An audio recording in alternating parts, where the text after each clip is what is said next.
welcome to Building Foundations for a Business Department. I'm Juliet, and I'm really glad to see all of you here.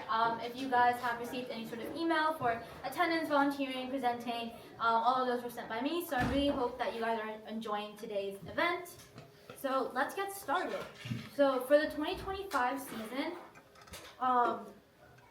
we had the thing where our technical sides were really well handled, but then we were rushing to meet deadlines and we weren't quite really passionate about making sure that our outreach initiatives and like the way that we did business activities and like the way that the team culture kind of thought of business as a whole, it wasn't where we wanted it to be. It was more so kind of routine than really wanting to build something. And so the issue that happened was that we didn't really have any really strong systems in place for us to start from scratch or rebuild something. And so this is kind of my journey to figuring out how to structure systems so that the department is not only functional but somewhat self-operating, and that we have enough people with clear roles of how the department is supposed to be running. So first up, we're going to go through like essential function structure and just the basics of how to have a running, functioning department, and then how to really gear in on a certain idea for structuring your outreach initiatives. So for leadership structure, we more or less have the same director positions. We have the president, the vice president, we have directors of finance. Definitely, I think having people in charge of finance and writing grants and kind of getting that done and being their main focus is one of the most helpful things here. So I don't really have to worry about finance and grants being done because I know that they're really good at their job and they know exactly what is expected of them. We currently don't have a director of public relations, which isn't too much of an issue because I find myself filling in for this role, or we have a lot of our rookies learn how to do PR and use content schedule, which I'll go over later. Our director of operations is kind of a unique role on our team. The director of operations is in charge of collecting forms, collecting like stims, and all of the logistical things like of being part of our team are done, all your safety tests are in. And so we have a need for that role because we are such a huge team, and so there's only so much our managers can do. I know not every team would need a role like this, but I think in bigger, when it comes to handling bigger groups of people, it's really helpful. We have a director of media, so you might have seen him running around with like a walkie-talkie and his camera strapped around his neck, and so he's in charge of taking media for the team, kind of like the recap videos, everything that you see on the YouTube comes from Tamid.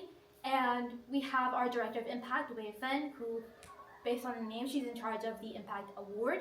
I think for us specifically, this is a really essential part of our team because it helps us with kind of gaining clarity for our outreach initiatives, but also having an idea of what our focus is for the impact that we want to create. Director of Awards is actually a new role that we added this year. We created it to have a separation between submitted awards and technical awards. So what our Director of Awards does is they kind of go through the technical awards and prepare the people that are in the pit to answer judging questions and to kind of have an awareness of like what's going on the software side, on the mechanical side. Like we have a thing called Pulse Crew, and so it's a group of our students who aren't scouting, are in the pit, and they're kind of helping out in other teams' pits, and so making sure that they know how to operate, what they have to do, and kind of just be up to speed with everything that can be thrown at them is the job of our Director of Awards. And then we also have our business members, our business rookies. I think having a very clear leadership structure, but also having clarity in the roles expected is really important. And I think that starts with educating rookies. And so in past years, we haven't really had a biz education schedule. I know mechanical does really good with having a consistent curriculum that they build on every year. But this is kind of the first year that we've had that. And so based on my previous experience with rookie ed and kind of starting rookie ed, it's really important that you have clear schedules and clear deadlines, clear schedules. Your directors know what they're in charge of. This is a QR code for our rookie education schedule. It's more so our internal spreadsheet. So it's for us to know what we're doing, how many people attended the lesson, how we need to change the lesson in the future. And really, this is meant to be a reference document to keep it running in the future years, but also we created a distinction in cohorts because this year we had enough rookies to split them up into 2 rooms, so they're both simultaneously going through the same lessons, just at a different speed. So they go through departments on a different order based on whether they're interested in more so like the PR side or the finance side. If they're more into finance, they go through finance first, and then they kind of cycle through like operations and all of those more writing-based sub-departments, versus the PR group that kind of goes through PR, social media, and media as in filming and video and all of that.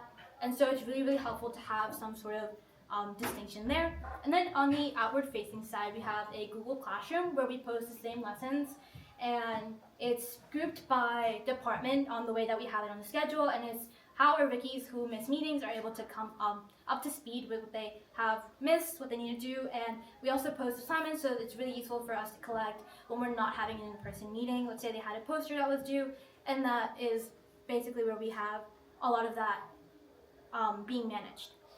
Now for team culture, one of the things that we saw was happening was that there wasn't enough enthusiasm for the events that we had. We have a huge team, but sometimes our demos wouldn't be really well attended by the people on the team, even though we are the ones organizing it and we're the ones showing up to the community. And so what we decided to do is kind of build more acknowledgement for our members, not just in business, but throughout our team, to kind of get the hype around being involved and being present.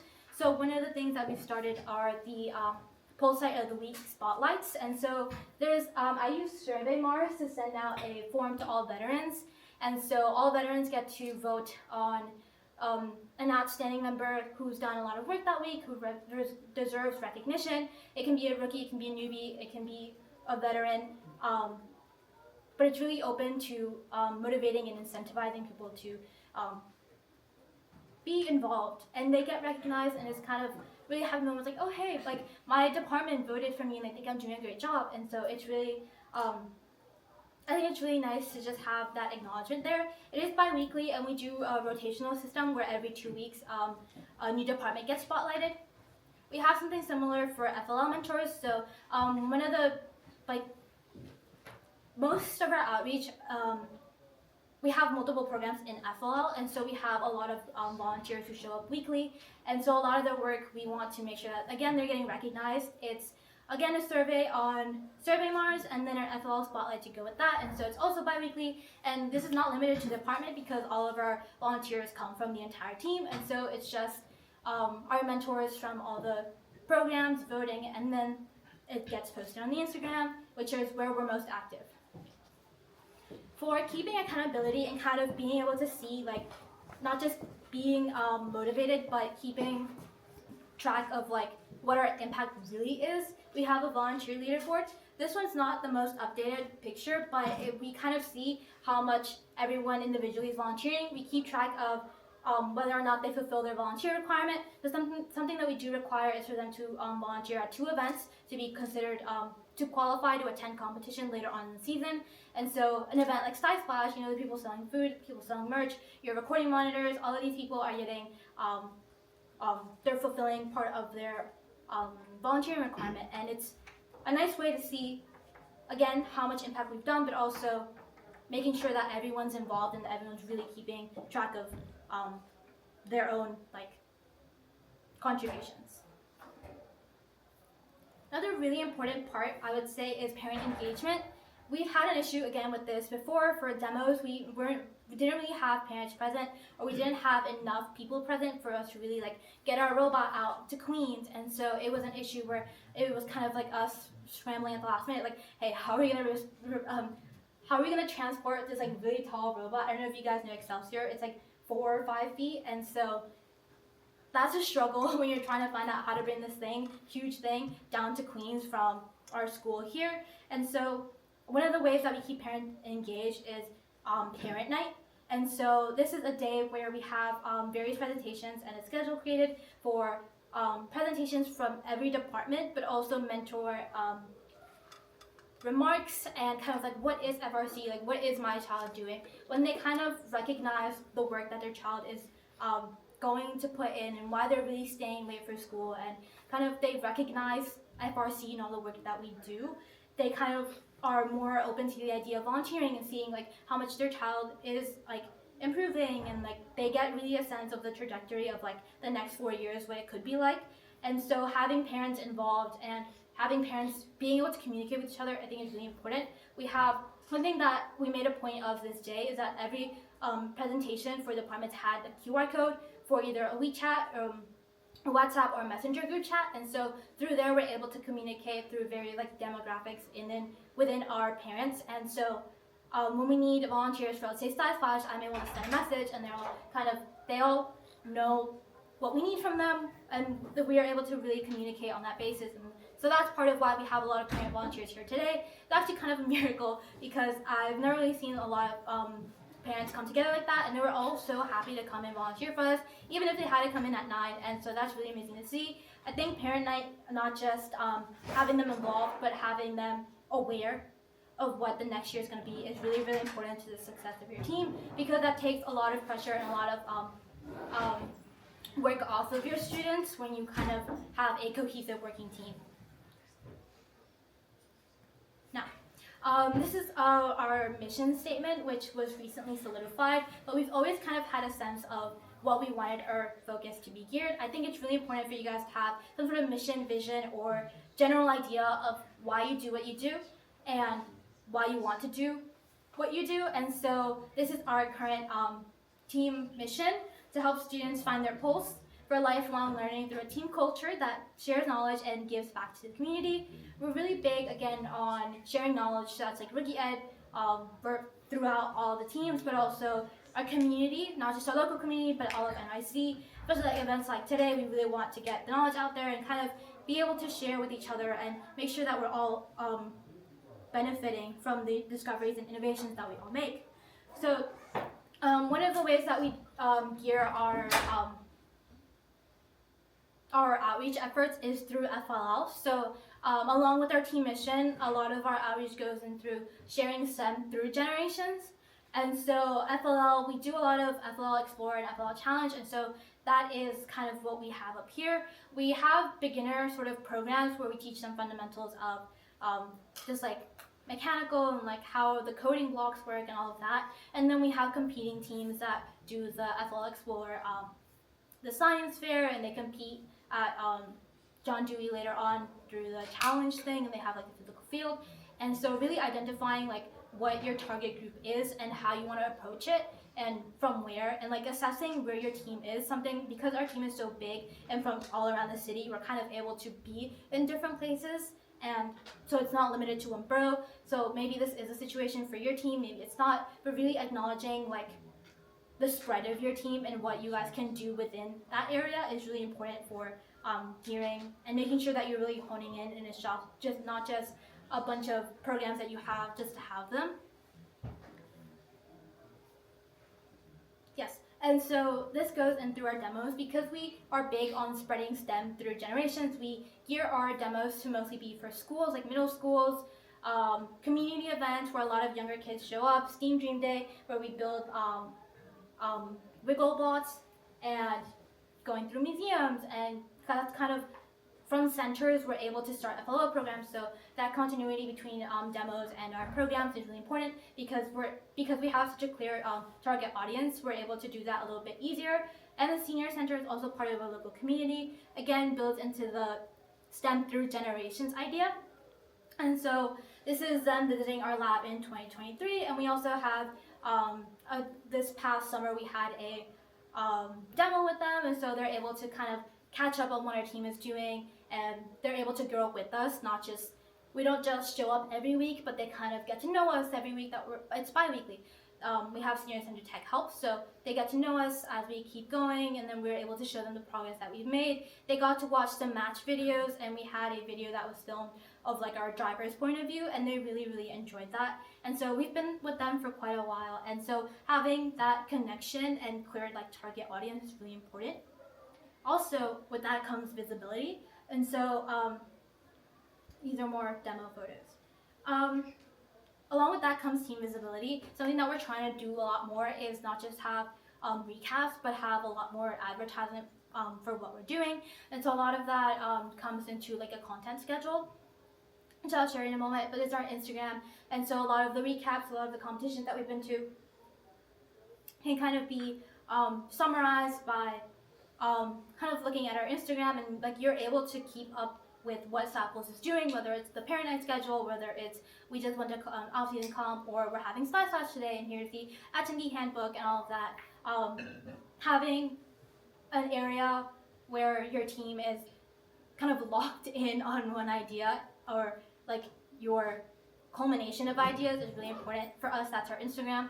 And so planning out events and having a clear idea, again, is part of like having a really good structure, or like improving your structure. So this comes into event planning. As I said before, I've been working on planning StuySplash 2025, so I really hope you guys are enjoying it. And up here is a document to kind of what the process looked like on my end. When I wasn't vice president or any role in which I would have known how to do this before. It was kind of like building the entire department from scratch, and I did have some prior experience from working on StuySplash 2024. However, it was really different because I saw what kind of went wrong last year, and so having a document where I had all of my links, all of my forms, and having the timeline built out was really, really helpful. I had, you'll see, I can't pull it up, but you'll see like a timeline per month of what we needed to be accomplishing every time. I also had forms linked to what the attendees were receiving, what the presenters are receiving, and what volunteers are kind of needed to be done. And so I was planning like volunteer orientations. We had a really long one on Thursday, short one on Friday, and they all kind of know more or less what to do for their job, and so we don't have as much scrambling today. And so a lot of this is planning in advance, and so you have as most of a stress-free day. And so this is not just for our team to build like a sustained, successful StuySplash 2025 and on, but it's a reference for FRC teams or event planning in general. I do plan to have this published on the website, team website. I think it's like StuyPulse.com. And so what we really wanted to do is establish like foundations of what it looks like to plan an event and have the process seen out. All the emails that I drafted up are mostly on there, and so having the knowledge not be lost and be shared is kind of a huge part of what we do. This also brings us to Extravaganza. Now, Extravaganza is a like internal team thing, and so it's quite literally it's our team dinner. And so I did something similar, and where I compiled a reference document with like what we needed to do for every segment, because our team dinner is part of like we have speeches and senior gifts, and then we have like a recap. And this past year is our 25th anniversary, and so we wanted to do a little special. We had people retiring, and so all of that was really to create, again, structure and clarity, so not just for me, but for other people looking into this. And so these documents, this one will be edited and also posted on our website. I'll send you guys an email when I get that up. And so, again, a lot of structure and clarity, I think, is really what works. So having a system of people who know what they need to do, have something to reference, and have a clear idea of what they're expected to do and what they want to accomplish really builds into the continuity, and then having them be acknowledged for all the work that they do throughout all departments really builds hype for your outreach initiatives that you have later on, because they're really excited, genuinely excited to be part of this team. Then you have parents who are also they see their child so enthusiastic to be part of the team and to really put in the work, and so not just out of them wanting to volunteer, but them wanting to grow with the team as well. And so it's really, I think, important for us to have reference and communication. And communication is like one of the biggest parts. And then this is our team's social media, so this is where you guys can find us throughout various platforms. We also have an open alliance thread on Chief.fi, which will be updated with all the presentation slides. On our website, we'll also have all the presentations listed out and all the links, so you can reference the slides if you need them. But this is most platforms where you can find StuyPulse.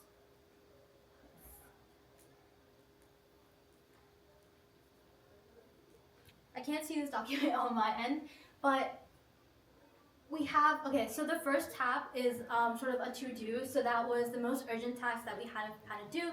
So those were the ones that I didn't necessarily have to be working on myself, but I could ask and delegate to my leadership department. And so it's like counting the merch, making sure that we have presentations, making sure that we have all of those things ready, presenter gifts, having all of that counted and having an idea of like what it's going to look like and just delegating. And a lot of that I think goes up on this. So a lot of what we did before in the off season was that we handed out flyers for StuySplash, kind of starting from back then.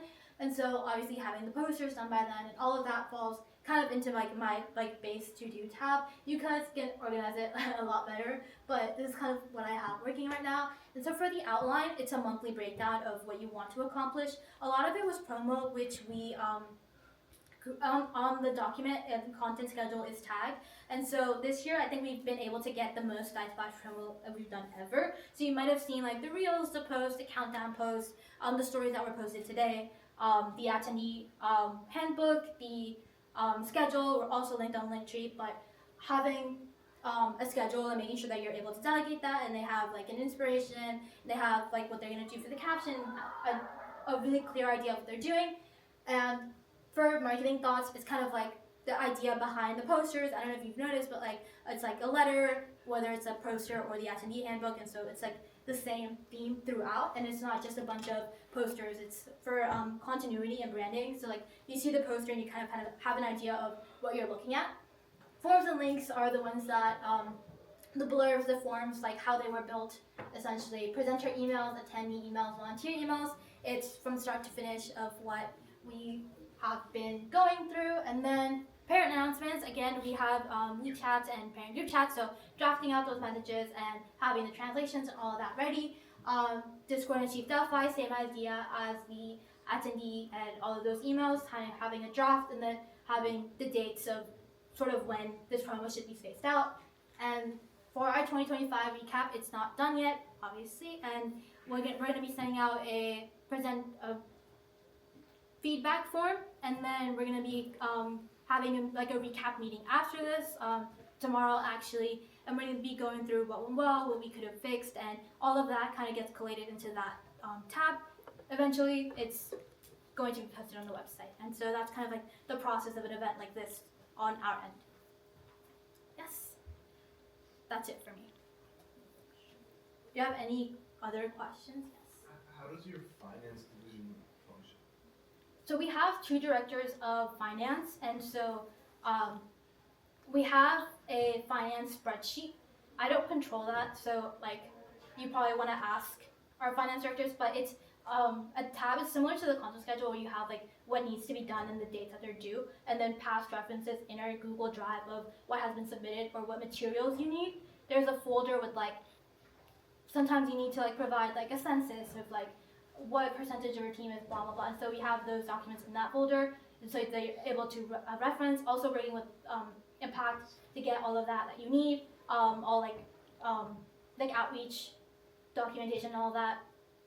They mostly work together, our 2 directors of finance, just to get them done, written, and our mentors go over it and then just kind of give feedback. We've been trying to get our rookies involved by having them kind of draft out a finance grant or finance emails and having them like sort of dip their feet in the pool. Yeah. Yes. So your like rookie ed slideshows, they all happen at the start of the school year, or? Our team, the process for like having rookies join our team happens in like late October to November. That's when they all like attend the interest meetings, and then they start doing their safety tests, and then that's when they start attending meetings, and then that whatever meeting that we decide is the start of rookie ed, then we kind of continue, and so it's just every meeting until but we took a break for StuySplash, preparing StuySplash, but then next meeting after this would be again resuming that, finishing before kickoff, and then they would work side by side by our veterans and just do work. Yes. Yes.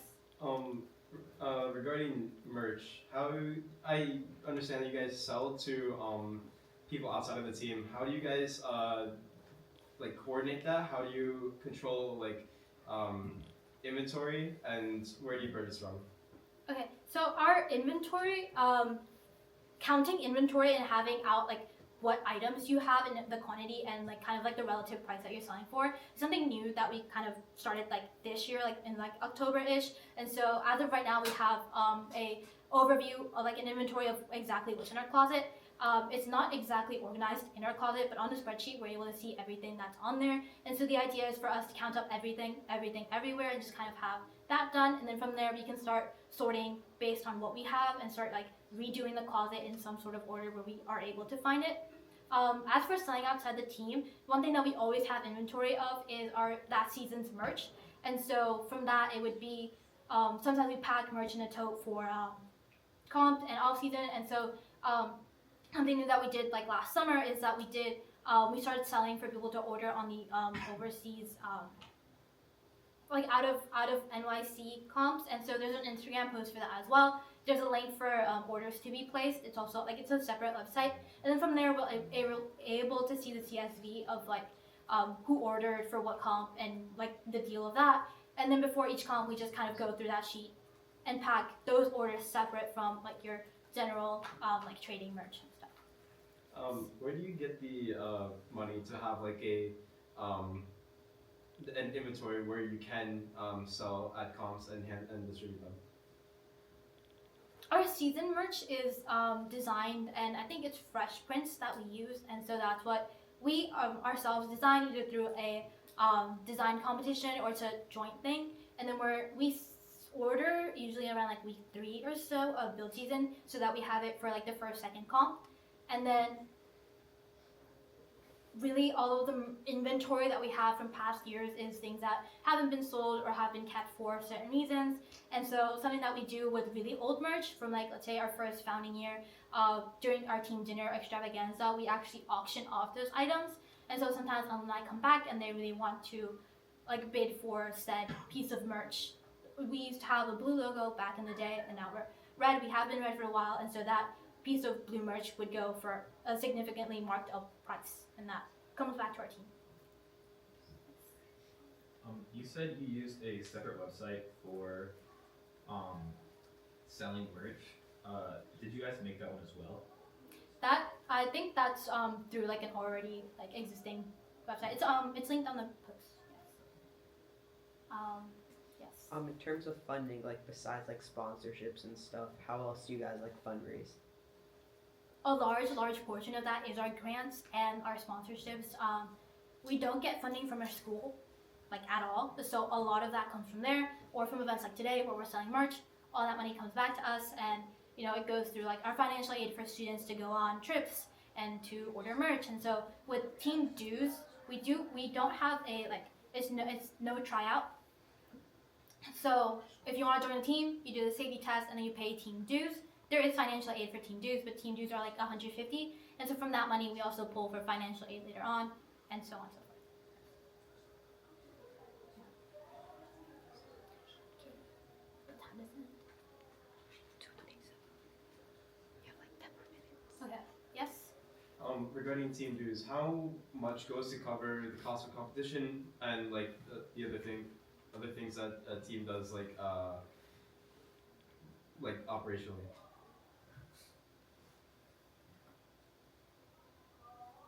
Our finance directors, I'm really like thankful for them. A lot of the money that we use for buying like stock, wood, etc., and all of like what we need to operate as a team is through the money from our grants and sponsorships. And then the money that we kind of raise on the side from team dues, that's kind of allocated as needed. And so usually we have a limited amount of seats for people to go to comps. There's only so much money that you can spend on financial aid because we are such a big team. There's only so many people that can go with us. We have like around, like with the rookies, a little over 300 people right now. And so not all of them stay. They kind of go through rookie ed and they learn that this is not really for them, or they thought they wanted it and they like to change their mind. And so our numbers go down a little bit from the time that we go to competition season.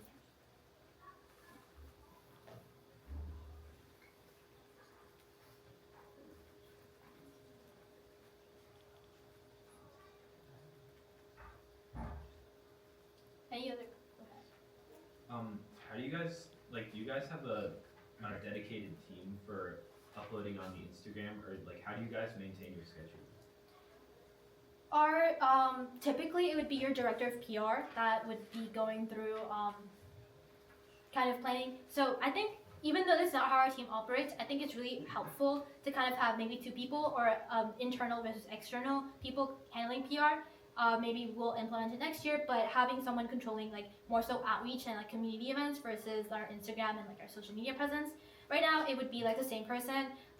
Because we don't have a director of PR right now, it would be myself or all of our rookies. So for StuySplash on the content schedule, you kind of see all of us putting in our ideas and referencing, and then having that during.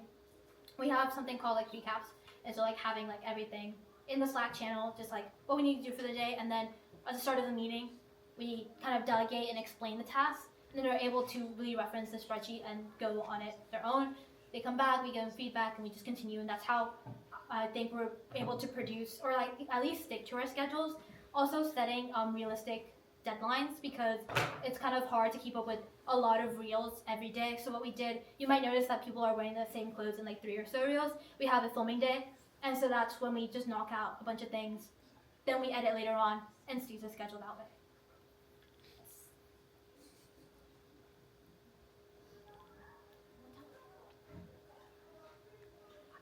Okay. Yes? Sorry, regarding sponsorships and grants, how do you guys keep track of them? How do you apply? Are you, are you 501c3? Yes. And you apply for grants directly to them, or do you apply through a portal? Or do you have to get a contact?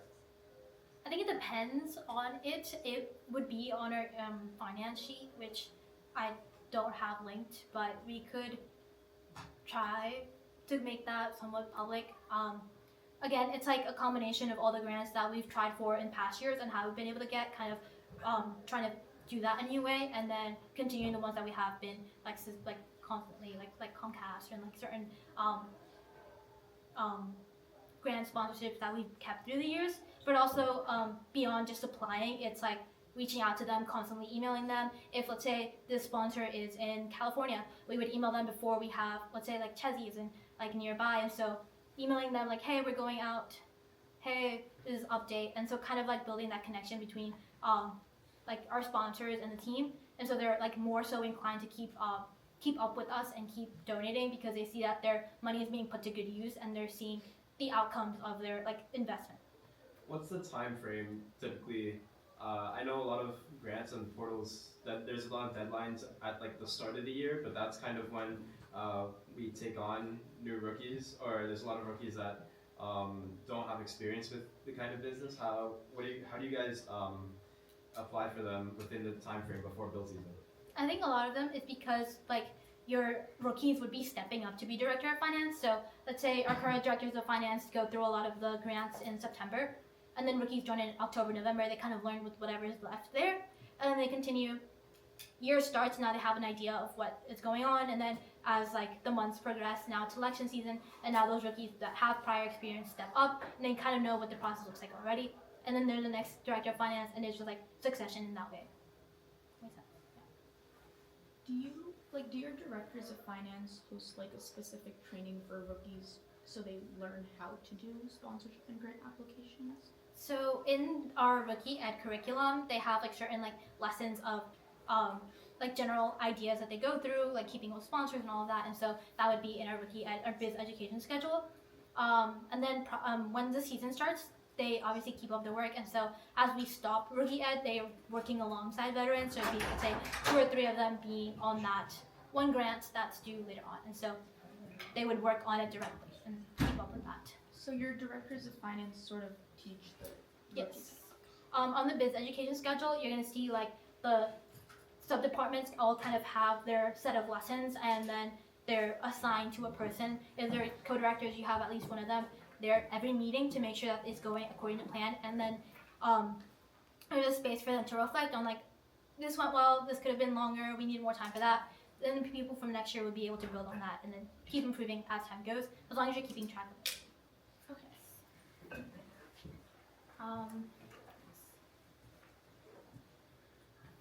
Final questions, comments, concerns? Okay. Is that time? Okay, thank you so much. You'll be receiving an email from me later tonight of our feedback form, kind of what you thought of the event and what we could do better next year. Again, keeping track of everything and creating reference docs. And so these slides will be available to you soon. And thank you so much for being here.